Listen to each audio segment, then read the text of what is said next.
Hello, my name is Minister Jason Mitchell, and I am excited about what God is going to do tonight. Bonsoir, mon nom est Jason Michel et je suis vraiment enthousiaste de ce que Dieu va faire ce soir. I am joined tonight by Janine. She will be acting as our translator. Janine nous rejoint ce soir et elle sera notre traductrice. And before we get started, I would like to welcome you all to this webinar. Et donc, avant vraiment de commencer, je voudrais vous accueillir tous. Bonsoir Colette, bonsoir Jacqueline, bonsoir Jennifer, bonsoir La Poste, bonsoir Madeline, bonsoir Mirabelle, and welcome to everyone. Et bienvenue à tous. As you all know, we connect by the internet and there may be some interruptions. Comme vous le savez, nous sommes connectés par Internet et nous pouvons avoir des interruptions. But we're going to believe God today that there won't be any disruptions whatsoever. Et nous allons croire en Dieu pour n'avoir aucune interruption ce soir. So as always, with whatever we do in the Word, let's begin with prayer. Donc, comme toujours, dans chaque chose que nous faisons dans la parole, nous commençons avec la prière. Heavenly Father, we come before you in the name of Jesus. Père Céleste, nous venons devant toi au nom de Jésus. And first and foremost, Father, we say thank you. Et en premier, Père, nous disons merci. Thank you, Father, for being a good God and being a loving Father. Merci, Père, parce que tu es un bon Dieu et tu es un Père aimant. Father, we invite in the Holy Spirit to be our teacher today. Père, nous invitons l'Esprit Saint qu'il soit notre enseignant ce soir. Holy Spirit, have your way in and through each of us tonight.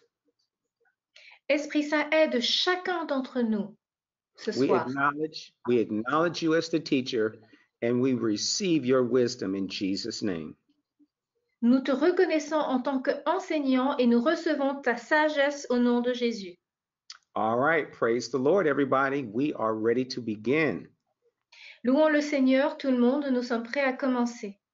Now, as always, you are free to ask questions at any point in time during our Bible study. Comme d'habitude, vous êtes libre de poser vos questions à n'importe quel moment durant cette étude biblique. Now, we will save time at the end to answer those questions. Et donc, pour bien répartir le temps, nous allons répondre à ces questions à la fin de l'étude biblique. But if at some point your question doesn't get answered, you can always email those questions to us. Mais si vous n'avez pas de réponse à vos questions, vous pouvez toujours nous envoyer un email. You can send those to keithbutler.fr. Vous pouvez envoyer ces questions à cette adresse-ci, keithbutler.org. Now, we're going to continue our discussion about righteousness versus the law. Et nous allons continuer notre discussion sur la justice face à la loi. Now, we're going to look at the law versus grace specifically. Et nous allons regarder de manière plus spécifique à la loi. And today, we're going to start by looking at the effects of righteousness. Et aujourd'hui, nous allons commencer en regardant les effets de la justice. Now, one of the effects of righteousness is quietness and assurance. Un des effets de la justice, c'est la quiétude et l'assurance. I think in our world, many people chase after fame and they chase after money. Je crois que dans notre monde, beaucoup de gens recherchent l'argent, recherchent les choses. But quietness and assurance is priceless. Mais la quiétude et l'assurance n'ont aucun prix. So turn with me in your Bible, please, to the book of Isaiah. Donc, s'il vous plaît, prenez avec moi vos Bibles dans le livre d'Ésaïe. And we're going to look at chapter 32, verse 17. Et nous allons regarder le chapitre 32 au verset 17. La parole de Dieu dit ceci: l'œuvre de la justice sera la paix, et le fruit de la justice le repos et la sécurité pour toujours. Amen.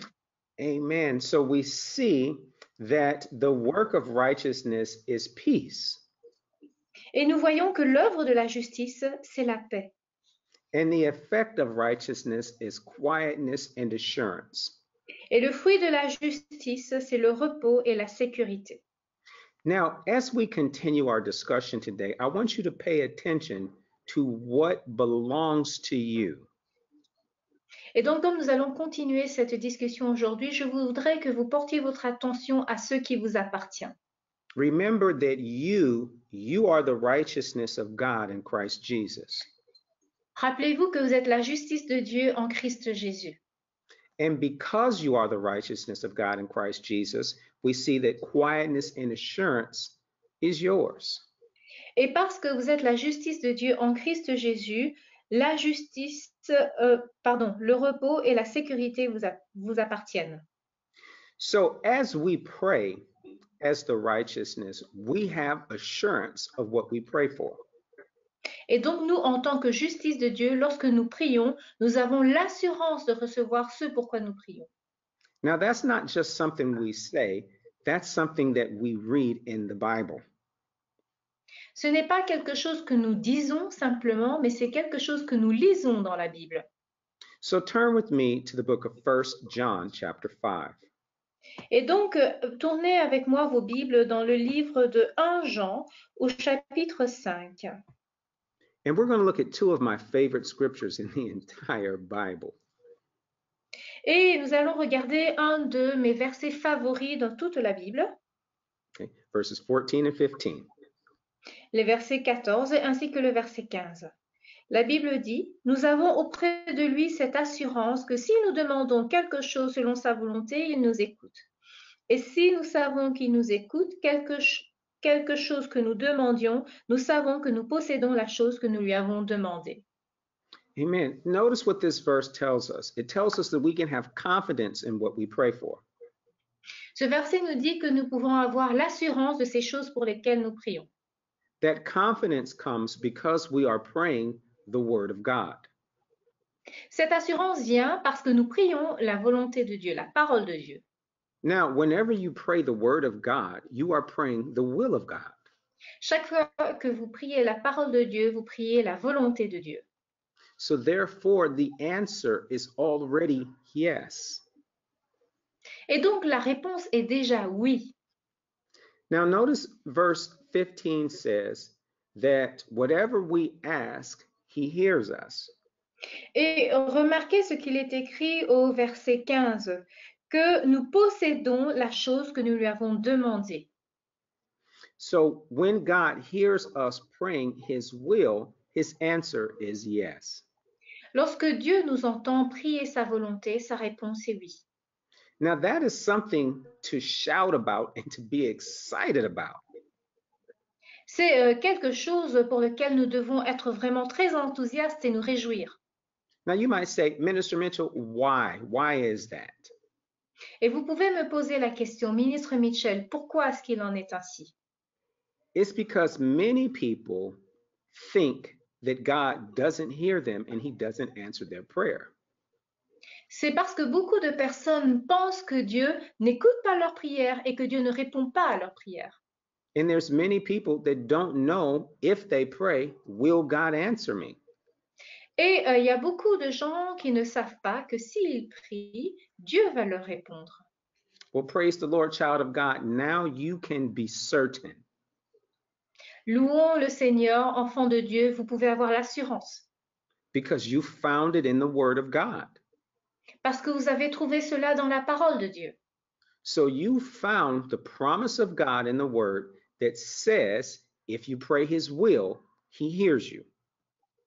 Et donc, vous avez trouvé la promesse dans la parole de Dieu qui dit que si vous priez sa parole, il vous écoute. And not only does he hear you, but Et non seulement il vous écoute, he gives you what you ask for. il vous demande ce que il vous donne, ce que vous lui avez demandé. Now, let's look at righteousness dispels or it gets rid of fear and oppression. Et la justice nous libère de la peur et de l'oppression. Righteousness gets rid of fear and oppression. La justice nous libère de la peur et de l'oppression.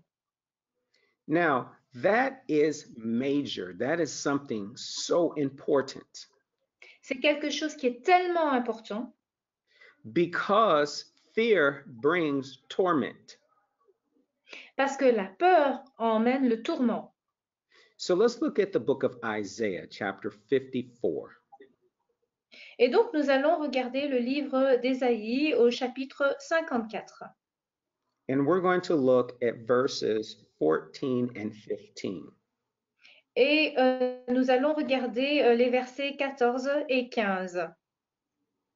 La Bible dit, « Tu seras affermi par la justice, bannis l'inquiétude car tu n'as rien à craindre, et la frayeur car elle n'approchera pas de toi. Si l'on forme des complots, cela ne viendra pas de moi. Quiconque se liguera contre toi tombera sous ton pouvoir. » Amen. Amen. Notice the Bible is telling you that you will be far from oppression and terror. La Bible vous dit que vous serez loin de l'oppression, loin de l'inquiétude, de la frayeur. And I like that it says, you will not fear. J'aime quand il est écrit, la frayeur ne s'approchera pas de toi. That means you don't have to be afraid of not having money. Cela veut dire que vous ne devez pas craindre de ne pas avoir d'argent. You don't need to be afraid of being sick. Vous ne devez pas craindre d'être malade. You don't need to be afraid of being hurt or harmed. Vous ne devez pas craindre d'avoir mal, que l'on vous fasse du mal. Remember, the Bible says you will not fear. Souvenez-vous, la Bible dit que vous n'avez rien à craindre. So you will have no fear of the enemy when you realize that you are righteous. Et donc, vous ne devez pas craindre l'ennemi lorsque vous réalisez que vous êtes juste. When we realize that, we can be fearless in the presence of Satan and what he attempts to do. Lorsque nous réalisons cela, nous devenons sans crainte devant Satan, quoi qu'il fasse. That confidence comes from the Word of God. Cette assurance vient de la parole de Dieu. Now, let's look at verse 17. Regardons le verset 17. Le verset 17 dit, « Toute arme forgée contre toi sera sans effet, et toute langue qui s'élèvera en justice contre toi, tu la condamneras. Tel est l'héritage des serviteurs de l'Éternel, tel est le salut qui leur viendra de moi, dit l'Éternel. » Amen. No weapon, Amen. no weapon formed against you will prosper. Toute arme forgée contre toi sera sans effet. That means no weapon. Cela veut dire qu'aucune arme. What you now have to do is accept what the Word of God says as final authority in your life. Ce que vous devez faire, c'est d'accepter la parole de Dieu en tant qu'autorité ultime dans votre vie. Now, let's take a look at benefits of righteousness. Et donc, regardons les avantages de la justice, les bénéfices de la justice. Now, we're going to look at law and we're going to look at grace. Nous allons regarder la loi et nous allons regarder la grâce. Now, we are blessed to be in a state of grace. Nous sommes bénis parce que nous sommes dans un état de grâce. We are not under the law of Moses. Nous ne sommes plus sous la loi de Moïse. And I am glad that we are not. Et je suis heureux que nous ne le soyons plus. So under the Nous law, ne soyons pas, pardon. we see that there was a sin consciousness. Sous la loi, nous voyons qu'il y avait la conscience du péché. The law pointed out that you were a sinful person. La loi mettait en avant que nous étions une personne pécheresse. And it didn't matter what you did, you could never be righteous. Et peu importe ce que l'on peut faire, on n'est jamais juste. But under the state of grace, we have been made the righteousness of God in Christ Jesus. Mais sous l'état de la grâce, nous avons été rendus la justice de Dieu en Christ Jésus.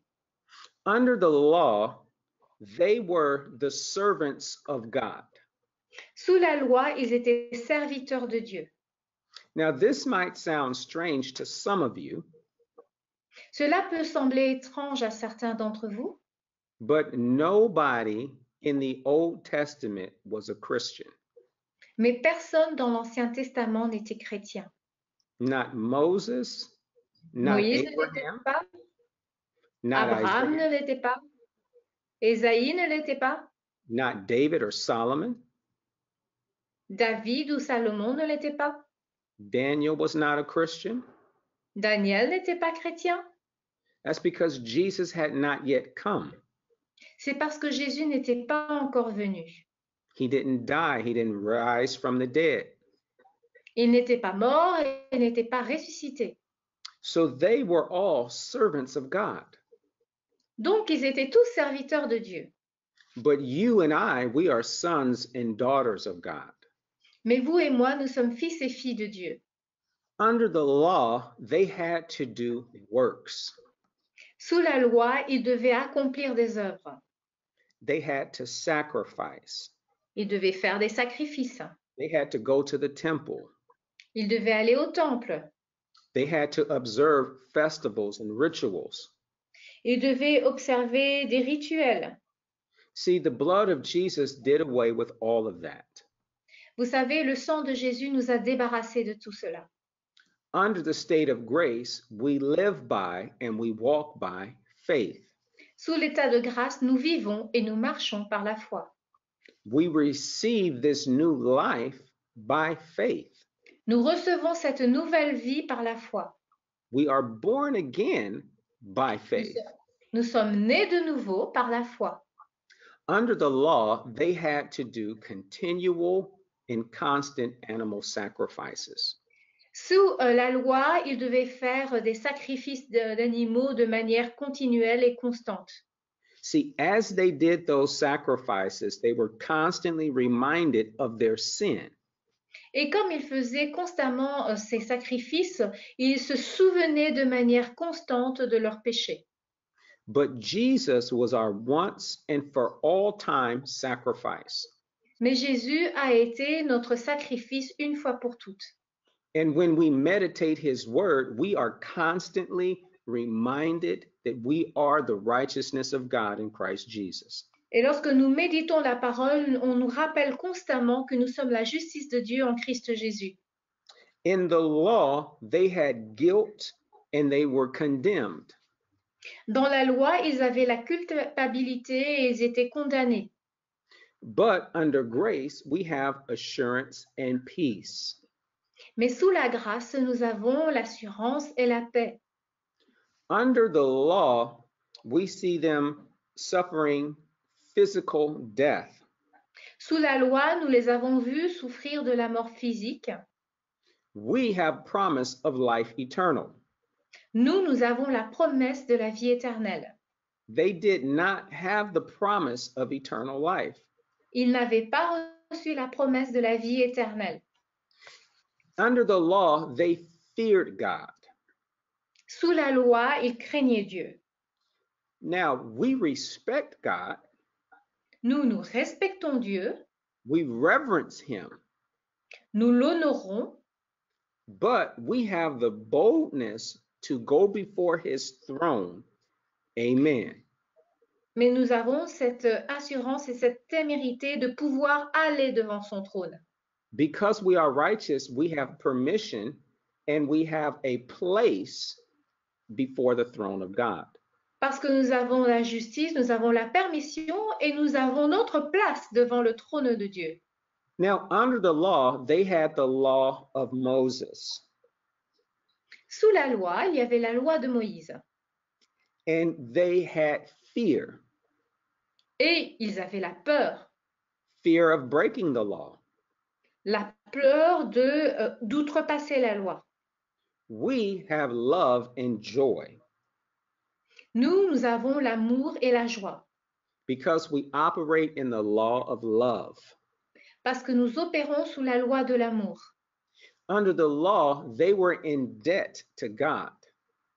Sous la loi, ils avaient une dette envers Dieu. But we have been made free by the blood of Jesus. Mais nous avons été libérés par le sang de Jésus. And we are not debtors, but we serve God with an open heart. Et nous ne sommes pas débiteurs, mais nous servons Dieu avec un cœur ouvert. Under the law, they had limited favor, Sous la loi, ils avaient une faveur limitée, but we, because we're born again, we have unlimited favor. mais nous, parce que nous sommes nés de nouveau, nous avons une faveur imméritée. And our favor is unmerited. We didn't earn it. God has given it to us. Notre faveur, elle n'est pas méritée, c'est Dieu qui nous l'a donnée.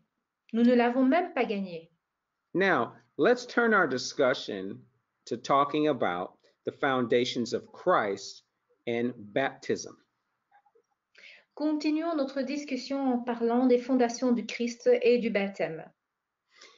Now, turn with me to the book of Ephesians, chapter 4. Allez avec moi dans le livre d'Éphésiens au chapitre 4.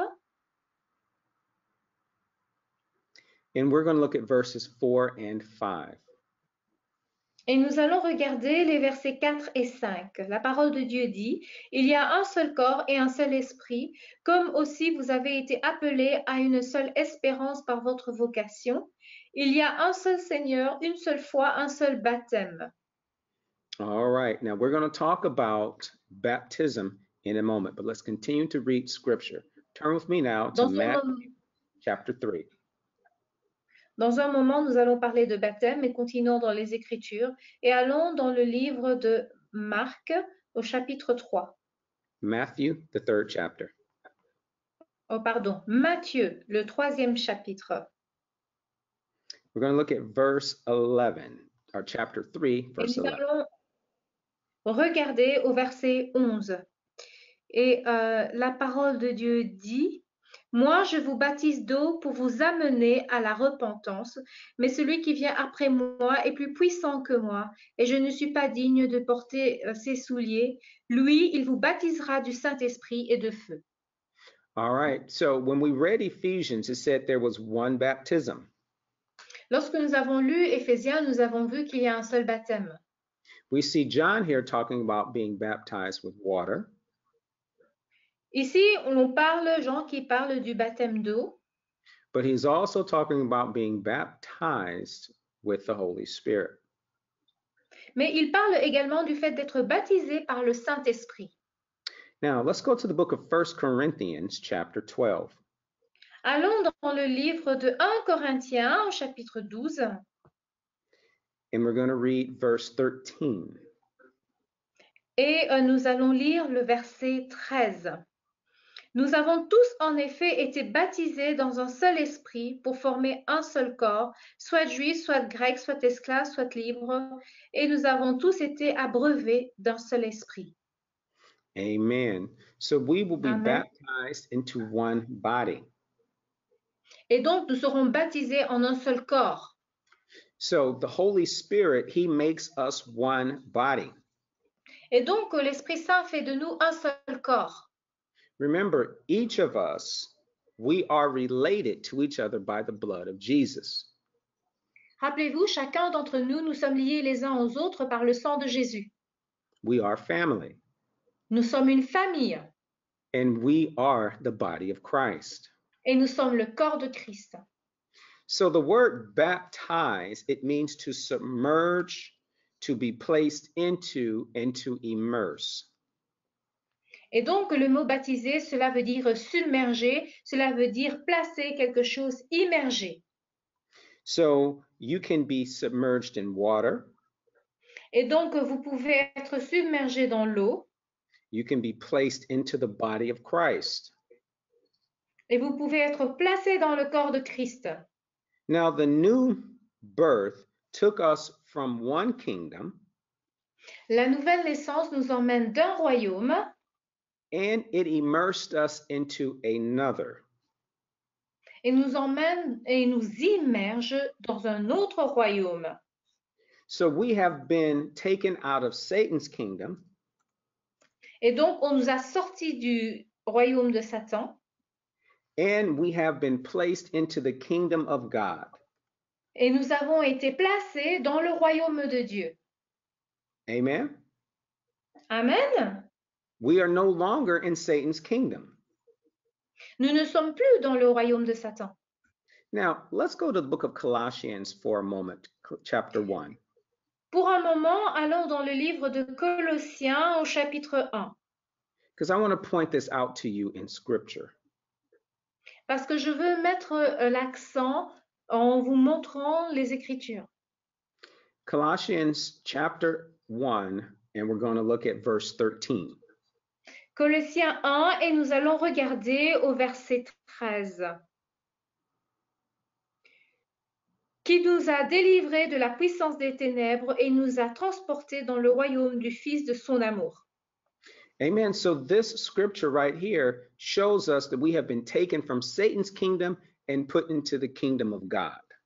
Cette écriture nous montre qu'on nous a sortis du royaume de Dieu pour nous mettre dans le on nous a sortis du royaume de Satan pour nous mettre dans le royaume de Dieu. The new birth took us from death to life. La nouvelle naissance nous a emmenés de la mort à la vie. Now this may sound strange, but we were all born dead. Cela peut sembler étrange, mais nous sommes tous nés morts.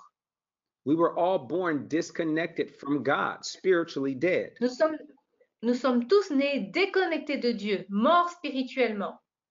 But when you receive Jesus as your Lord and Savior, mais lorsque vous recevez Jésus comme votre Seigneur et votre Sauveur, it is Holy Spirit who makes you alive.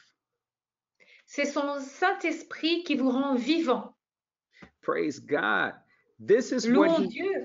with Jesus. C'est ce que Jésus a accompli. The Holy Spirit takes you from death to life. L'Esprit Saint vous emmène de la mort à la vie. Amen. Amen. All right, let's go to the book of John, chapter 3. Allons dans le livre de Jean au chapitre 3. And we're going to look at verses 3 through 5. Et nous allons lire à partir du verset 3 jusqu'au verset 5. Jésus lui répondit, en vérité, je te le dis, si un homme ne naît de nouveau, il ne peut voir le royaume de Dieu.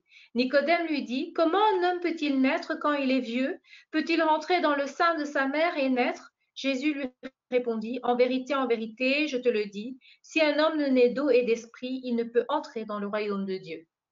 Amen. So Jesus is telling you that you must be born again to see the kingdom of God. Et donc Jésus dit ici qu'il faut être né à nouveau pour pouvoir entrer dans le royaume de Dieu. There is no other way. Et il n'y a aucune autre manière de le faire. You can't work your way into heaven. Vous ne pouvez pas créer vous-même votre chemin pour aller au ciel. You must receive Jesus as your Lord and Savior in order to be with the Father. Vous devez recevoir Jésus-Christ comme Seigneur et Sauveur pour pouvoir être avec le Père. Now let's go to 1 Corinthians chapter 12. Allons dans le livre de 1 Corinthiens au chapitre 12. This time we're going to look at verse 13 again. Et de nouveau, nous allons lire le verset 13. Il est écrit, « Nous avons tous en effet été baptisés dans un seul esprit pour former un seul corps, soit juif, soit grec, soit esclave, soit libre, et nous avons tous été abreuvés d'un seul esprit. » So we've talked about this. It is Holy Spirit who baptizes you, takes you from death to life. Et donc, nous avons dit que c'est l'Esprit Saint qui nous baptise, qui nous emmène de la mort à la vie. Amen. He makes you alive.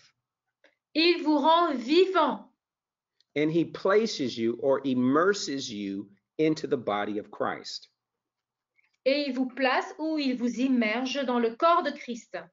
So this is an example of baptism by Holy Spirit. Et donc ceci, c'est un exemple du fait d'être baptisé par l'Esprit Saint. Now let's go to the book of Romans chapter 10. Allons dans le livre de Romains au chapitre 10. We're going to look at verses 8 and 9 and verse 17. Nous allons regarder les versets 8 et 9 et ainsi que le verset 17. Que dit-elle donc? La parole est près de toi, dans ta bouche et dans ton cœur. Or, c'est la parole de la foi que nous prêchons. Si tu confesses de ta bouche le Seigneur Jésus, et si tu crois dans ton cœur que Dieu l'a ressuscité des morts, tu seras sauvé. Et le verset 17 dit, ainsi la foi vient de ce qu'on entend, et ce qu'on entend vient de la parole de Christ. Amen. Amen. So we see here baptism by water. Et donc ici, nous voyons le baptême par eau. So Jesus is, well, the word of God here is telling us La parole de Dieu nous dit ici that in order to receive Jesus, you must confess with your mouth. que pour pouvoir recevoir Jésus, il faut le confesser de notre bouche. You have to confess the Lord Jesus with your mouth. Vous devez confesser le Seigneur Jésus avec votre bouche. And we also see that faith comes by hearing, and hearing by the word of God. Et nous voyons également que la foi vient de ce que l'on entend, et ce que l'on entend vient de la parole de Christ. Now, that scripture is particularly important Cette écriture est particulièrement importante because in order to have faith for something, you have to continually hear it. parce que si vous voulez avoir la foi pour quelque chose, vous devez continuellement l'entendre. Whatever you are continually hearing or seeing or speaking, you are developing faith for it. Dans tout ce que vous voyez, vous entendez, vous dites, vous développez la foi pour cela. So, water is a type of word received in salvation. Et donc, l'eau, c'est une sorte de parole qui est reçue dans le salut. Let's look now at water in scripture. Regardons maintenant ce que l'on dit de l'eau dans les Écritures. Turn with me, please, to the book of Ephesians, chapter 5. Allez, s'il vous plaît, avec moi dans le livre d'Éphésiens au chapitre 5. We're going to look at verses 25 and 26. Nous allons regarder les versets 25 et 26. La parole de Dieu dit, Ephesians 5, 25. Yes, 25 and 26. 26. Donc, Marie, aimez vos femmes comme Christ a aimé l'Église et s'est livré lui-même pour elle, afin de la sanctifier par la parole, après l'avoir purifiée par le baptême d'eau.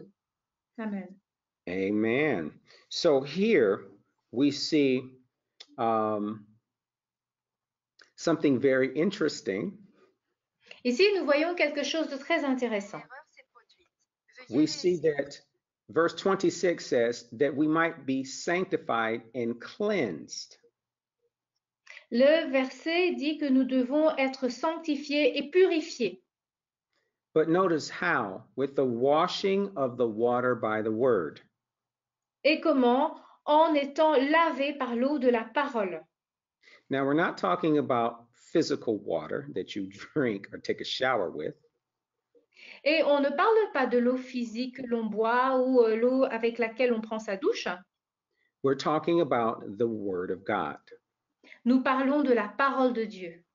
It is the word of God that makes you clean. C'est la parole de Dieu qui vous purifie. Let's go to the book of Titus, chapter 3. Allons dans le livre de Tite au chapitre 3. We're going to look at verses 4 and 5. Nous allons regarder le verset 4 et 5. Mais lorsque la bonté de Dieu, notre Sauveur, et son amour pour les hommes ont été manifestés, il nous a sauvés, non à cause des œuvres de la justice que nous aurions faites, mais selon sa miséricorde, par le baptême de la régénération et le renouvellement du Saint-Esprit. Amen. Amen. Now notice we said here it says not by works. Ici, l'on dit non à cause des œuvres. So the love of God for us is not by works. Et donc, l'amour que Dieu éprouve pour nous n'est pas à cause des œuvres. And we see here a washing and a renewing by the Holy Spirit. Et ici, on voit une purification ou bien un renouvellement par l'Esprit Saint. So water is a type of cleansing or washing by the word of God.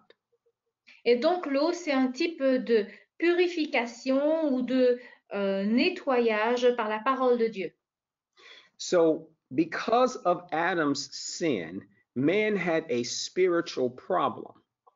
Et donc, à cause du péché d'Adam, l'homme avait un problème spirituel.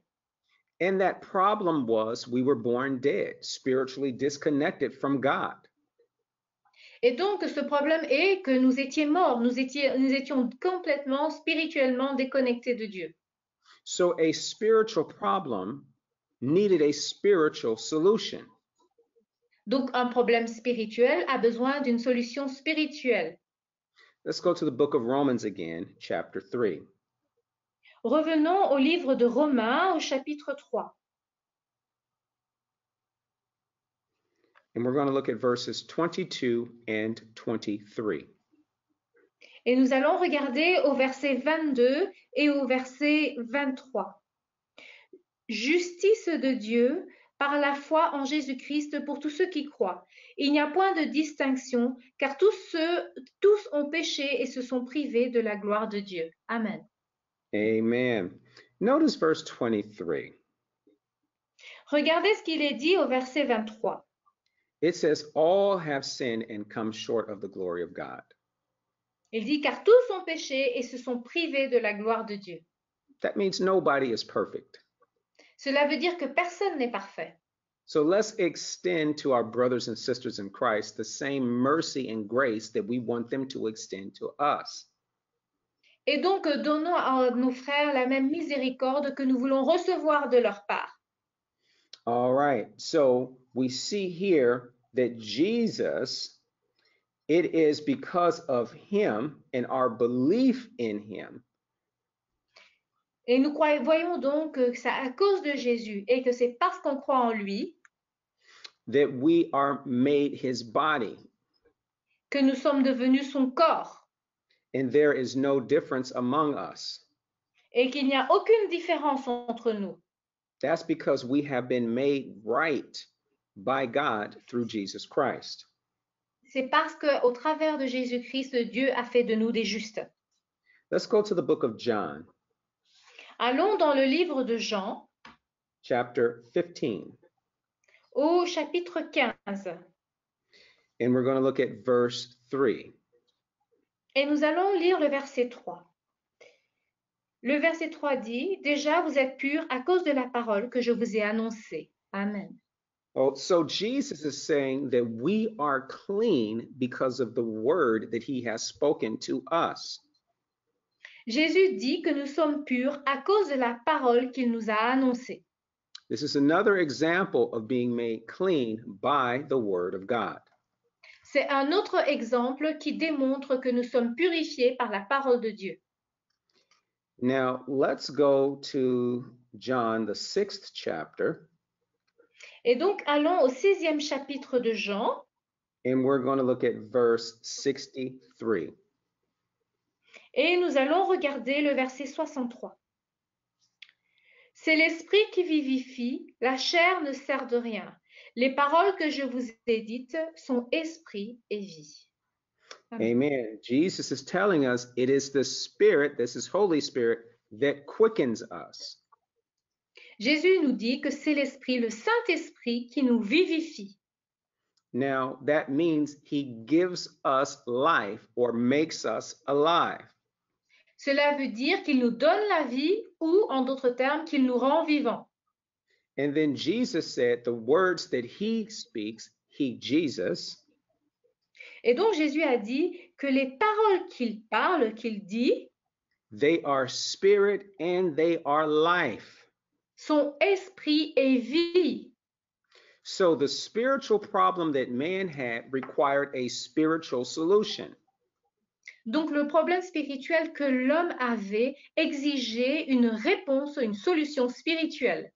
Specifically, it required the word of God. De manière spécifique, il est important d'avoir la parole de Dieu. And we see from Jesus, it also required the Spirit of God. Et cela exige également l'Esprit de Dieu. So the Word of God makes us clean, the Spirit of God makes us alive. Et donc la parole de Dieu nous purifie, l'Esprit de Dieu nous rend vivants. So, what is the purpose of baptism? Let's look at that question. Et donc quel est le but du baptême? Regardons de près à cette question. Well, one is it is obedience to the example of Jesus. Donc en un, c'est l'obéissance à l'exemple de Jésus. Jesus was baptized by John the Baptist. Jésus a été baptisé par Jean le Baptiste. Now, I can understand John the Baptist telling Jesus, no, you need to baptize me. Je comprends Jean-Baptiste qui dit à Jésus, non, c'est plutôt toi qui devrais me baptiser.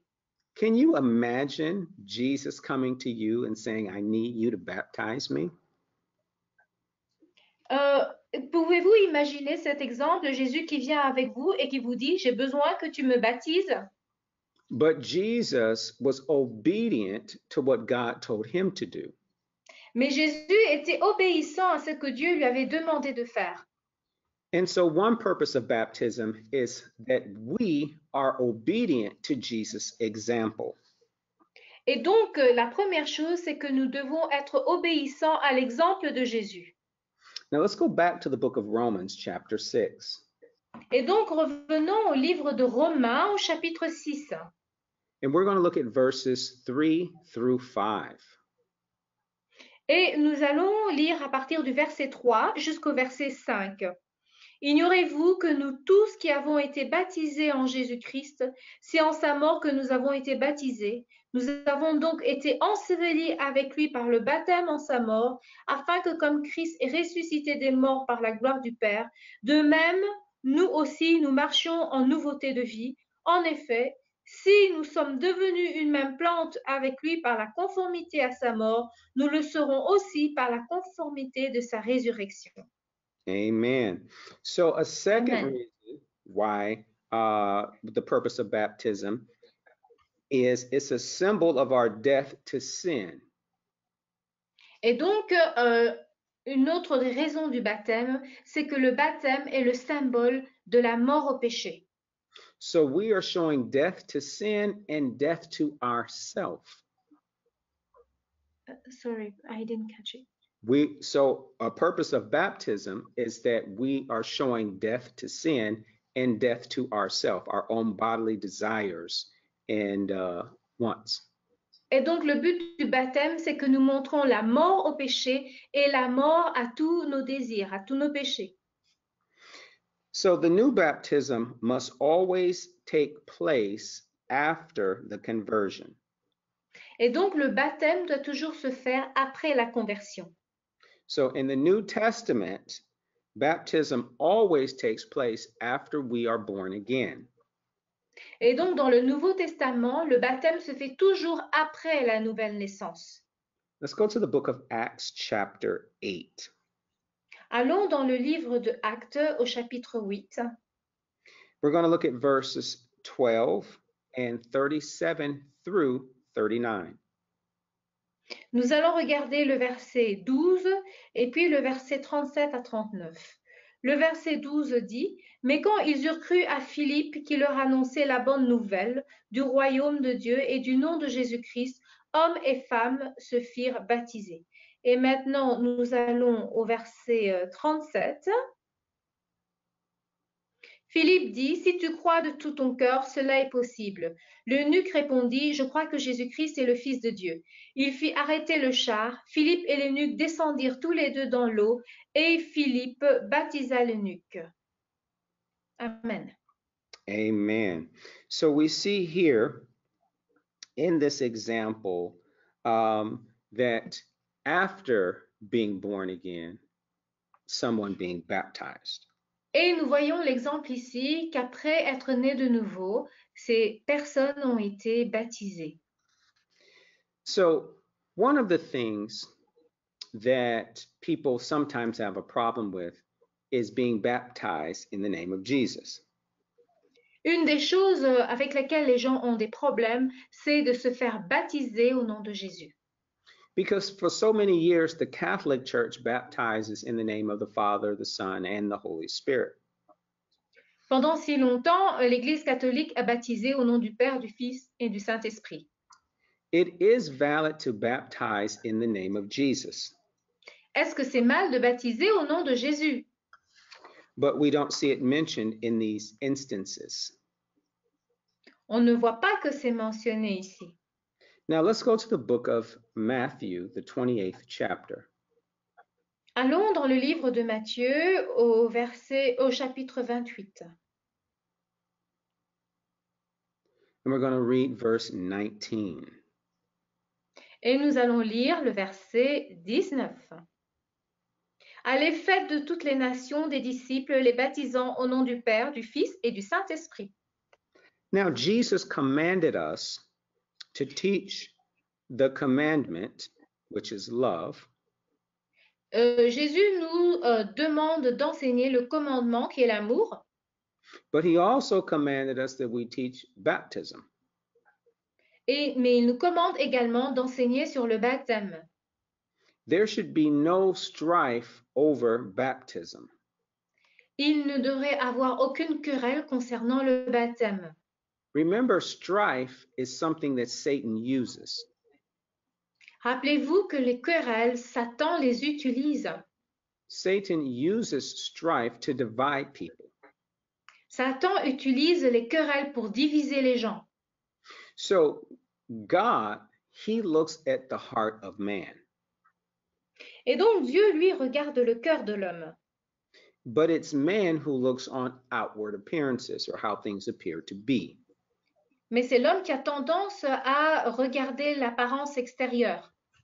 Let's go to the book of 1 Samuel, chapter 6. Allons dans le livre de 1 Samuel.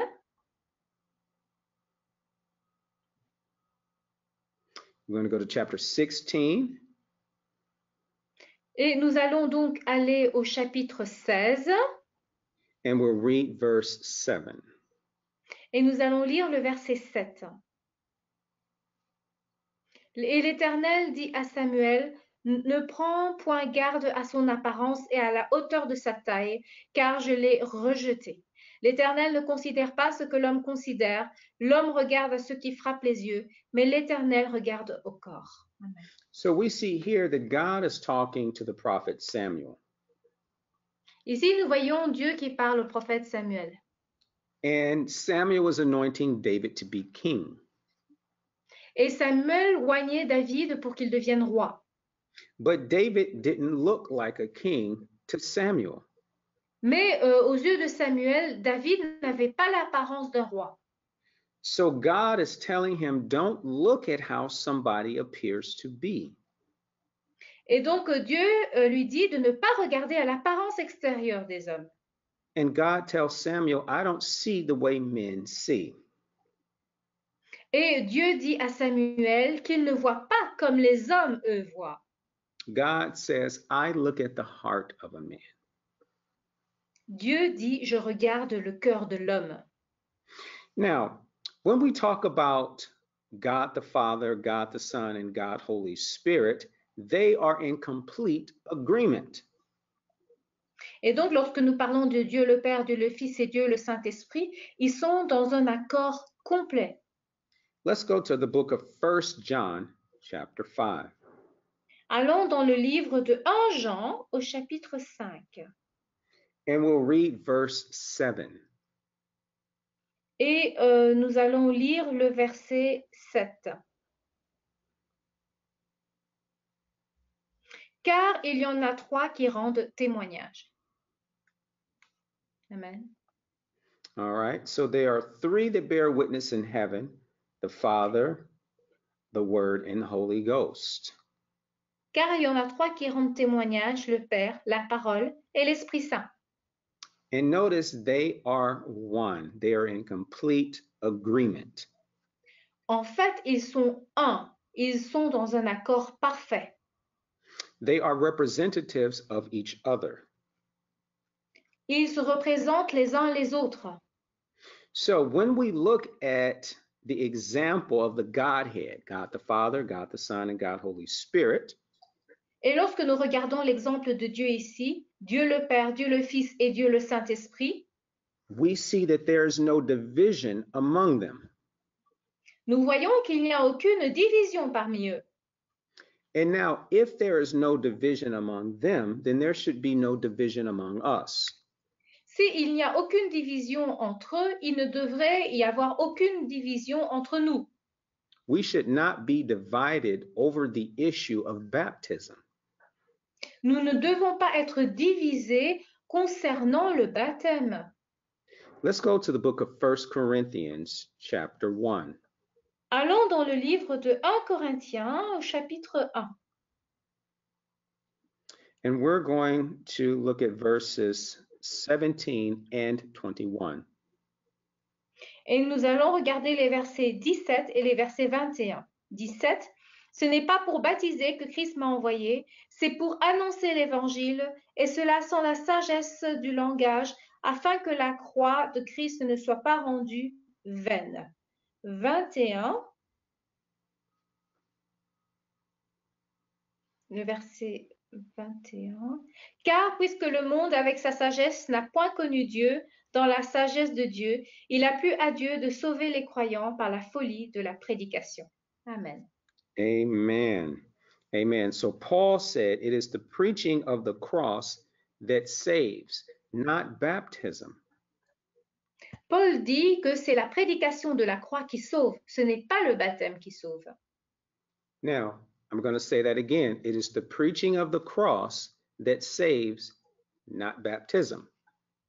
Je le redis, c'est la prédication de la croix qui sauve, ce n'est pas le baptême qui sauve. Now, we read earlier from the book of Romans, the 8th chapter, that you must confess Jesus in order to be saved. Nous avons lu dans le livre de Romains que nous devons confesser Jésus-Christ si nous voulons être sauvés.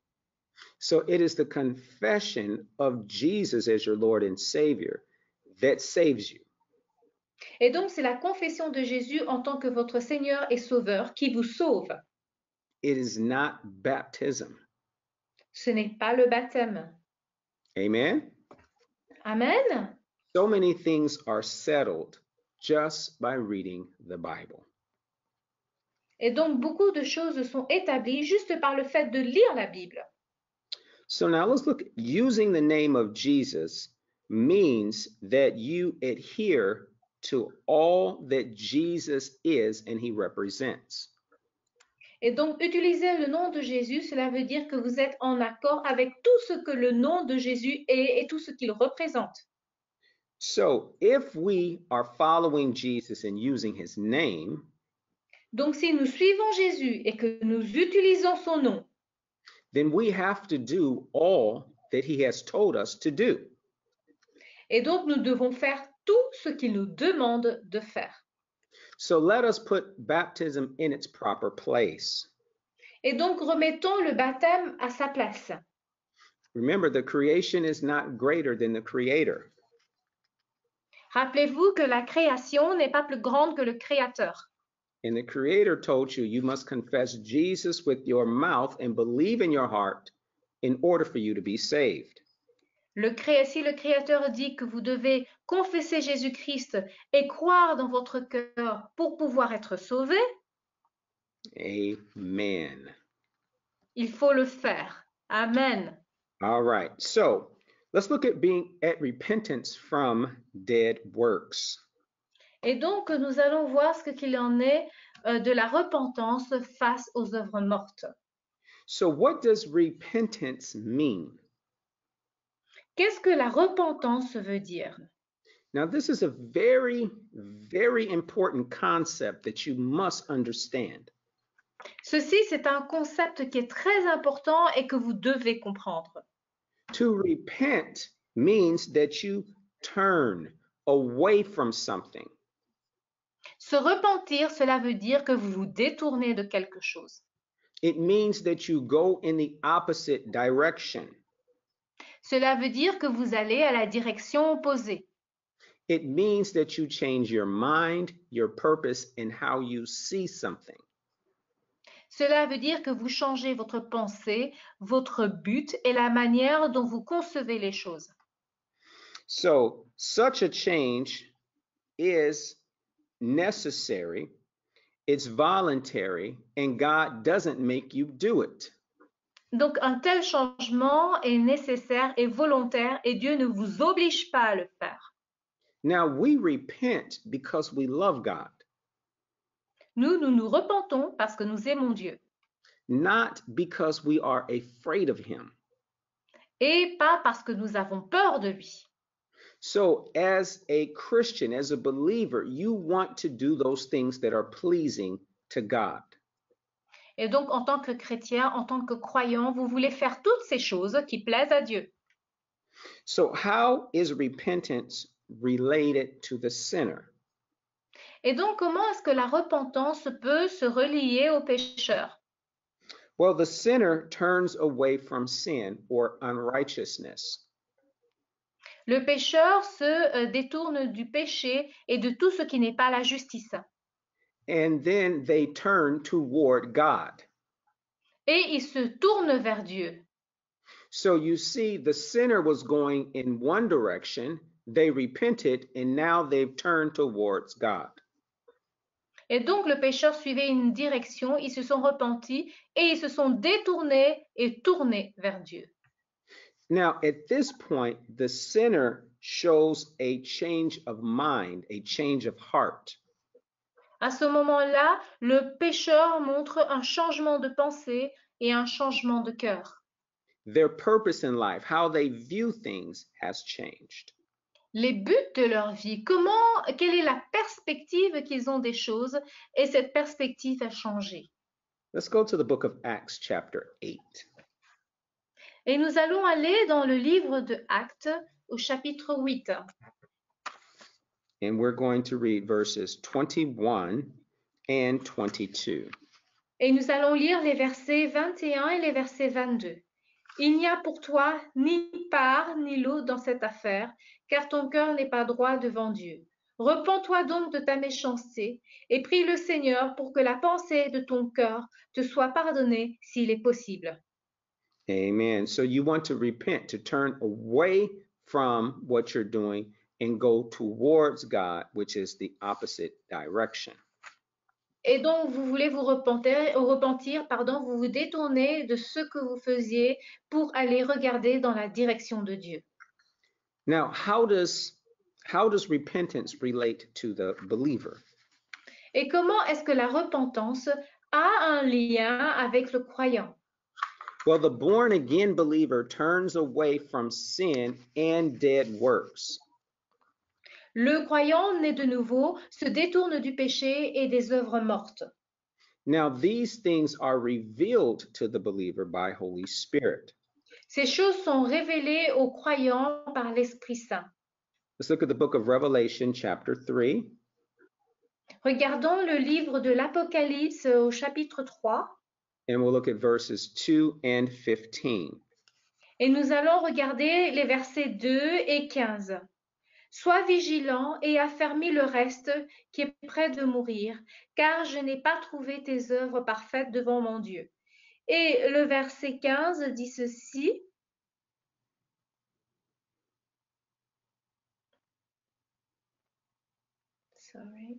Je connais tes œuvres, je sais que tu n'es ni froid ni bouillant. Puisses-tu être froid ou bouillant? Amen. Amen. So the born again believer turns away from both sin and dead works. Et donc le croyant né de nouveau se détourne du péché et des œuvres mortes. All right, we are going to end there tonight. Nous allons nous arrêter ici ce soir. And next week, we're going to pick up from this exact place. Et la semaine prochaine, nous allons commencer directement de là. Now, I encourage you all to give. Je vous encourage tous à donner. And we're going to take the time now to receive the offering. Et nous allons prendre le temps maintenant de recevoir les offrandes. And I invite you to go to the website to keithbutler.fr. Et donc, vous pouvez aller sur le site de keithbutler.org. And from there, you can click on Donate. Et de là, vous pouvez cliquer sur Donation. And I trust that you all have been blessed by this message and you are being blessed by these Bible studies. J'ai confiance que vous avez été bénis par ce message et par toutes ces études bibliques. And know that God will bless you as you give into this good work. Et donc Dieu va vous bénir comme vous donnez à cette bonne œuvre. All right, let's take the time now to pray over both the offering and today's Bible study. Et donc prenons le temps maintenant de prier pour l'offrande et pour l'étude biblique que nous avons eue. Father, we thank you, Lord, for this Bible study this evening. Père, nous te remercions pour cette étude biblique de ce soir. Thank you, Holy Spirit, that you are the teacher. Mais Esprit Saint, parce que tu es l'enseignant. Thank you, Father God, for teaching us this evening. Merci Père, parce que tu nous as enseigné ce soir. And as we receive this offering, I pray, Father God, that you multiply the harvest back towards each person who gives. Et comme nous recevons, Seigneur, cette offrande, nous prions que tu puisses multiplier la moisson de tous ceux qui ont donné. I pray, Father God, that you multiply the seed sown, that Keith Butler Ministries will have all that it needs. Je prie, Père, que tu puisses multiplier cette semence par le ministère de Keith Butler et que tu puisses répondre à tous les besoins. But also that each and every person here, they have all of their needs met in every area. Et que tu puisses répondre aux besoins de chaque personne qui est présente ici ce soir. I pray, Father God, that the seed that was sown in them today will produce fruit. Je prie, Seigneur, que la semence qui a été semée aujourd'hui va produire des fruits. Father God, and that their lives will never be the same again. In Jesus' name, amen. Père, et que leur vie ne soit plus jamais les mêmes. Au nom de Jésus, Amen. Now I have a special announcement before we begin our questions. Donc, j'ai une annonce spéciale avant que nous ne commencions la session des questions-réponses. That Pastor Keith Butler will do a Bible study on Tuesday, January the 14th in the year 2020. Pasteur Keith Butler va faire une étude biblique le 14 janvier 2020. So please attend this Bible study if you are able. Donc, s'il vous plaît, si vous le pouvez, participez à cette étude biblique. You will absolutely be blessed. Vous serez absolument bénis. And he is one of the greatest Bible teachers that there are. Et c'est un des plus grands enseignants de la Bible. God has blessed him to start churches all over the world. Dieu l'a béni pour qu'il puisse commencer des églises à travers le monde. And he is the reason why we are here doing this now. Et il est la raison pour laquelle nous sommes ici et que nous faisons cela.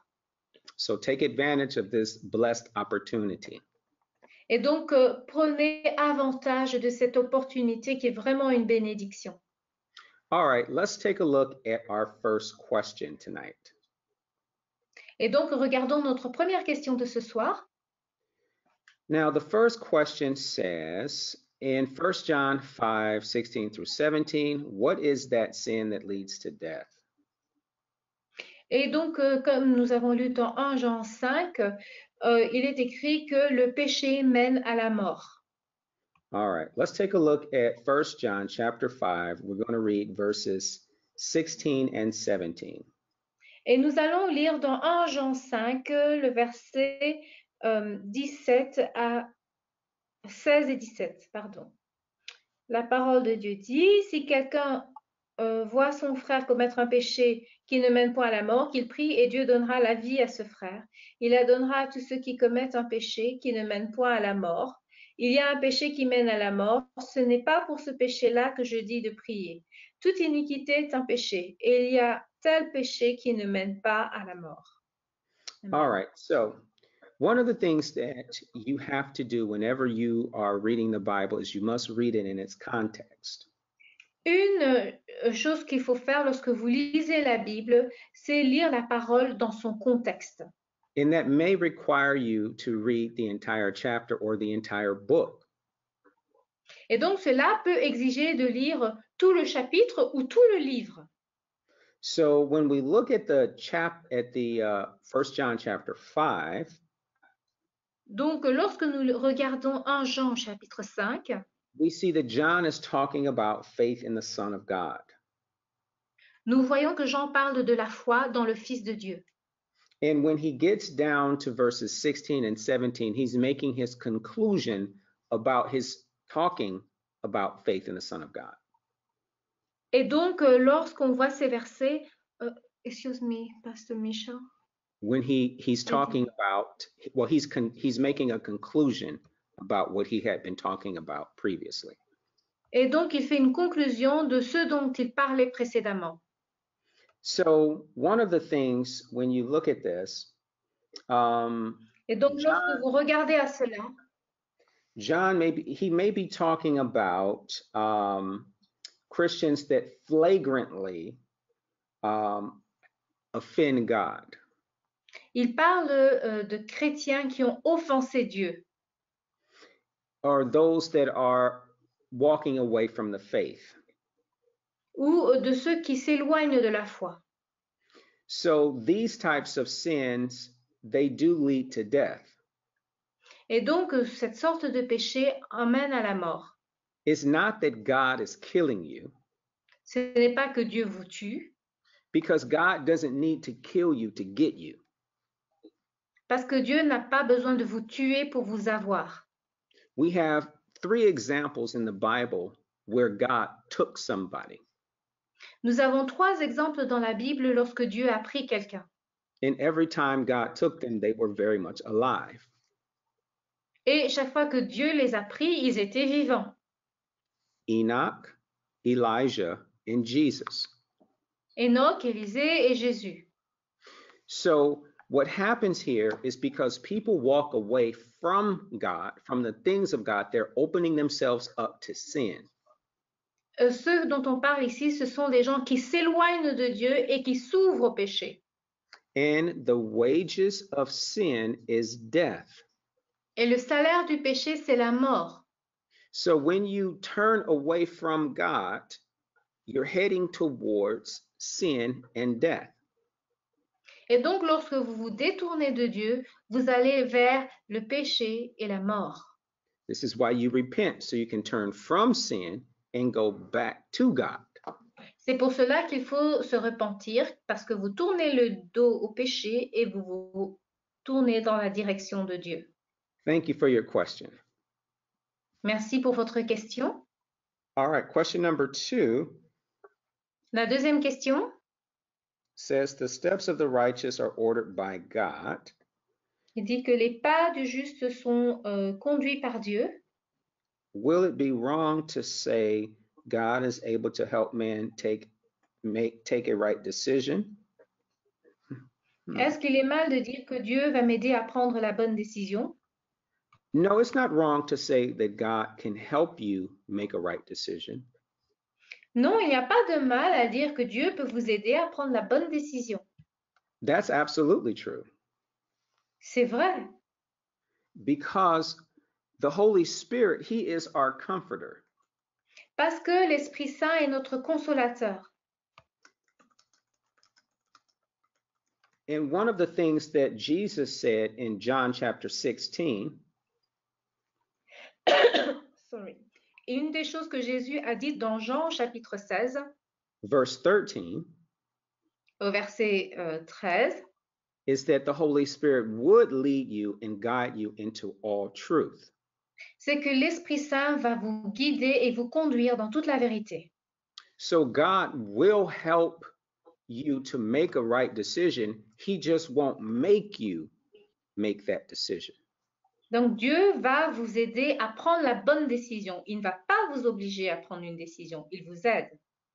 The Bible also tells us that God puts before you life and death, blessings and cursings. He says, choose life. La Bible dit que Dieu met devant nous la mort et la vie, et il dit de choisir la vie. So choosing life or choosing to go the right way, that is your decision. Donc choisir la vie ou choisir le bon chemin, c'est cela. But God will help you. Et Dieu va vous aider. Thank you for your question. Merci pour votre question. All right, question number 3 says, is born again where one accepts Jesus as Lord and Savior? La troisième question, est-ce que être né de nouveau, c'est quand on accepte Jésus comme Seigneur et Sauveur? And then they say, what is the new birth? Et donc, qu'est-ce que c'est la nouvelle naissance? Okay, being born again and the new birth is the same thing. Être né de nouveau et la nouvelle naissance, c'est la même chose. So to receive Jesus as your Lord and Savior, that is the new birth. Et donc, recevoir Jésus-Christ comme Seigneur et Sauveur, c'est la nouvelle naissance. So the new birth in the Bible is Romans chapter 10, verses 8, 9, and 10. Et donc, la nouvelle naissance dans la Bible est dans Romains 10, versets 8, 9 et 10. That is the new birth, or you can also say that is receiving or accepting Jesus as your Lord and Savior. They are the same thing. C'est la nouvelle naissance ou également recevoir Jésus-Christ comme Seigneur et Sauveur. C'est exactement la même chose. Thank you for your question. Merci pour votre question. All right. So, water baptism.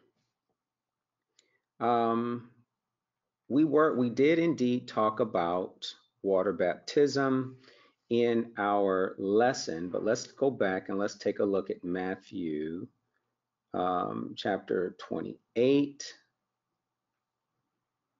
and verses 18 through 20. In that verse, Jesus, he is giving us the Great Commission, and he tells them that we should baptize all nations in the name of the Father and of the Son and of the Holy Ghost. That baptism that he's talking about is the new birth. He's talking about we are to go out into all the world and we are to preach salvation. Remember, baptism is not just with water, and we've discussed that. Baptism is also the new birth, or as we had a question earlier, people receiving Jesus as their Lord and Savior. They both are the same thing. Receiving Jesus as your Lord and Savior and the new birth is the same thing. So Jesus C'est la même chose. Amen. Then we have Janine back. Amen. Yes, So, sorry. Receiving Jesus as your Lord and Savior is the same as the new birth. Donc, recevoir Jésus-Christ comme sauveur, c'est la même chose que la nouvelle naissance. And Jesus is telling us that we are to go forth and we are to preach salvation to the world. Et donc, Jésus nous dit que nous devons prêcher le salut au monde. Amen. Thank you for your question. Merci pour vos questions. Unfortunately, that is all the time that we have today. I believe that you all have been blessed. Merci beaucoup. À bientôt. C'est tout le temps que nous avons et nous avons été bénis. Merci beaucoup et à bientôt.